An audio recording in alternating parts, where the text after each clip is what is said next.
not striving for perfection here.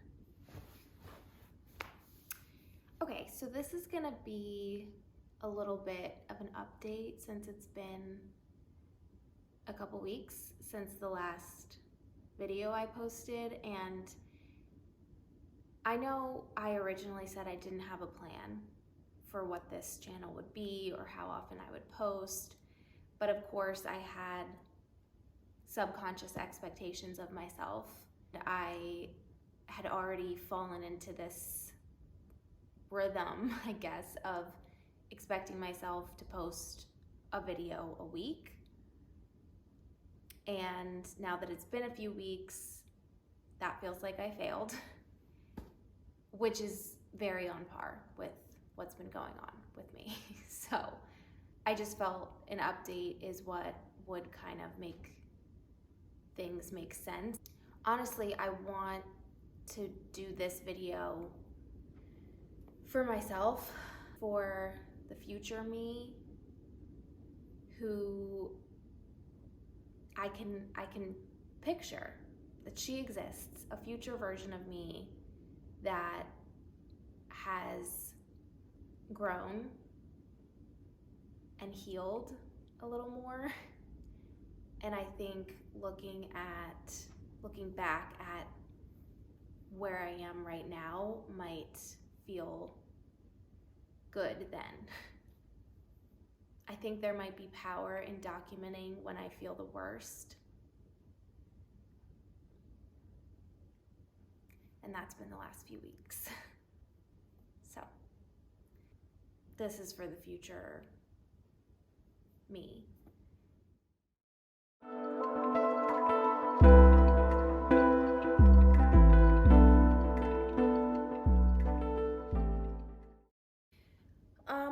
Okay.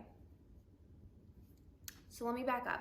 When I started this YouTube project,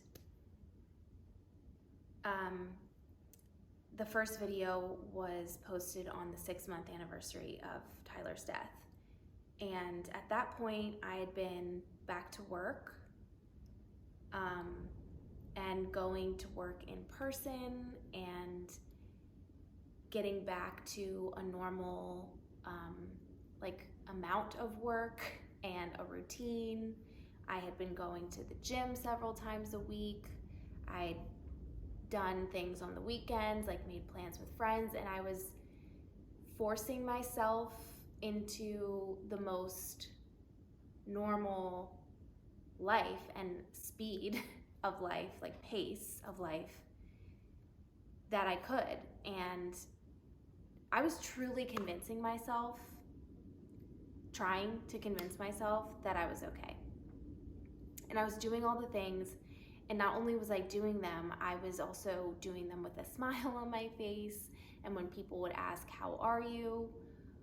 I would try to say that I was okay.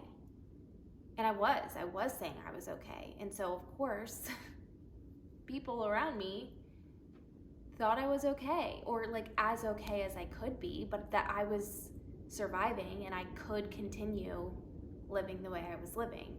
I've since realized I was being a literal pathological liar to myself.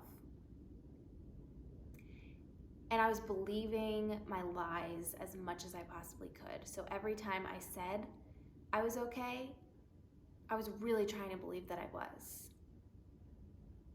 Because I kept finding myself in this mental loop of, answering the question, "How are you?" and saying I'm okay, and then questioning it and being like, am I though? And then I would get to this place where I'm like, but what is the alternative to being okay? So what if I'm not okay? What do I do about that? I need to pay my bills. I have to take care of my responsibilities. If I'm not okay enough to get out of bed, my dog still needs to be walked. What is the alternative to not being okay? I couldn't answer that question for myself. That meant I was just continuing to try to be okay and do all the things. And I felt myself slowly drowning. And it's weird to even say that because it's not like I've truly been the okay that I ever was before Tyler died. And I'll never be that version of okay again. I felt like I had to be okay enough to go back to the life things I had been doing before. And I didn't understand that there could be an alternative to that. So that's where I was about 2.5 weeks ago. And then I got in a car accident.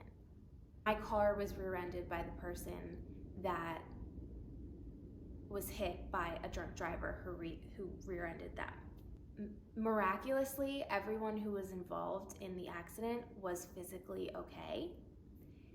My car was not.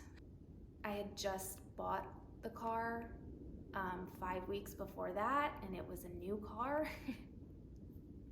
And I hate to even complain about a material thing because ultimately I'm grateful that everyone was okay physically. But I am really sad about my car. Because it was a new car, I was told it would take months to be fixed because new car parts are on back order without a release date, and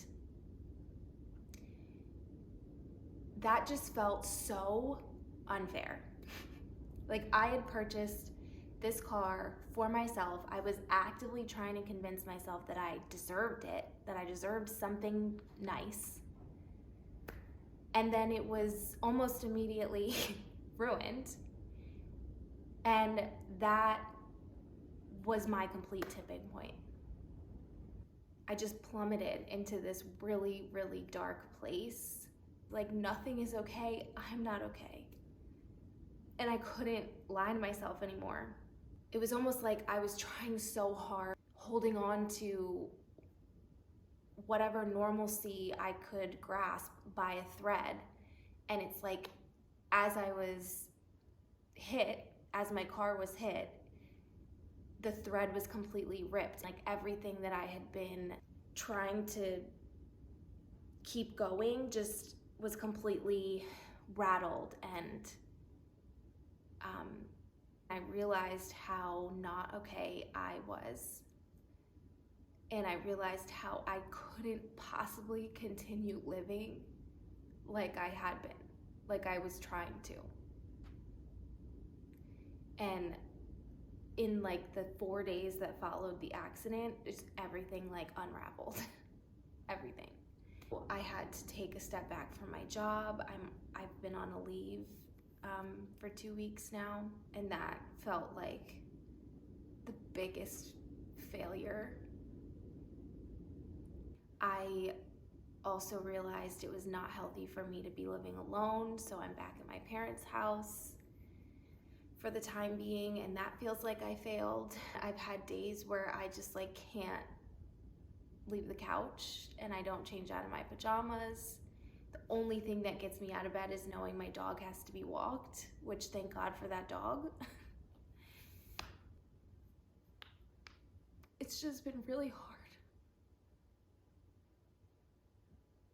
I've talked through this in therapy, because yes, I am in therapy, and I am a huge proponent of therapy. I think everyone could use it, but especially I know I need it.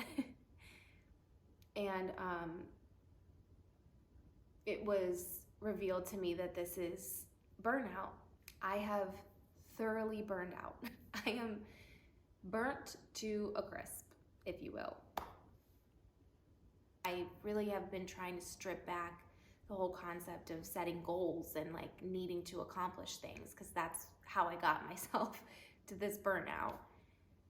And so I really have just tried to set intentions and listen to my body and do the things that I feel I need to do in that moment. And if it's rest, that's what it is. I'm trying not to judge that. I'm trying not to call it laziness.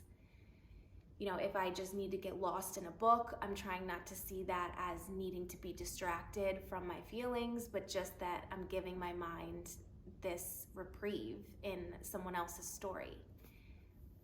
I really wanted to document being honest with myself and showing myself, reminding myself what this burnout has looked like.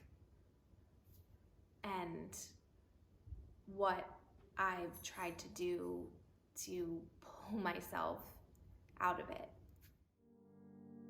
Okay, so here's a little window into some moments from the last couple weeks. And first off, I have been letting myself sleep as long as my body will allow, which has been so needed.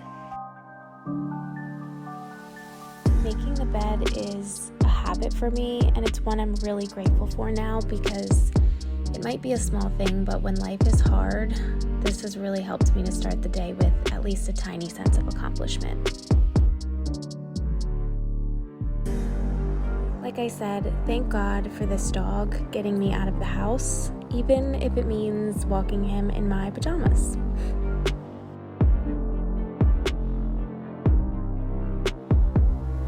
I went to the local senior center with my mom to take this class, which was perfect because I feel like if my soul were assigned an age, I'd be like 70. So this was my scene, and I actually did have a total blast. Check that smile. Of course, I've incorporated the old-fashioned self-care. Some face masks, cookies, and lots of reading has occurred. I also got a lesson on cross-stitching. Again, the 70-year-old soul in me is thriving. Shout out to Aunt Mary for the lesson. And then my fave, yoga. I got back into yoga just a couple months after Tyler died, and it is something I've looked forward to every week. And then there have been several hours of therapy, lots of crying, but also laughing, and way too many hours of mindless scrolling on my phone. But again, I'm not judging myself. It is all part of the healing process. I'm 7.5 months post Tyler's death and just hit this really intense burnout, and I think as I try to add more things back into my life, I might reach this point again where I'm like, okay, went too far, this is too much, I have to back up. And I think being able to refer back to these things that I'm doing now and just trying to gift myself in order to heal will be helpful for me then.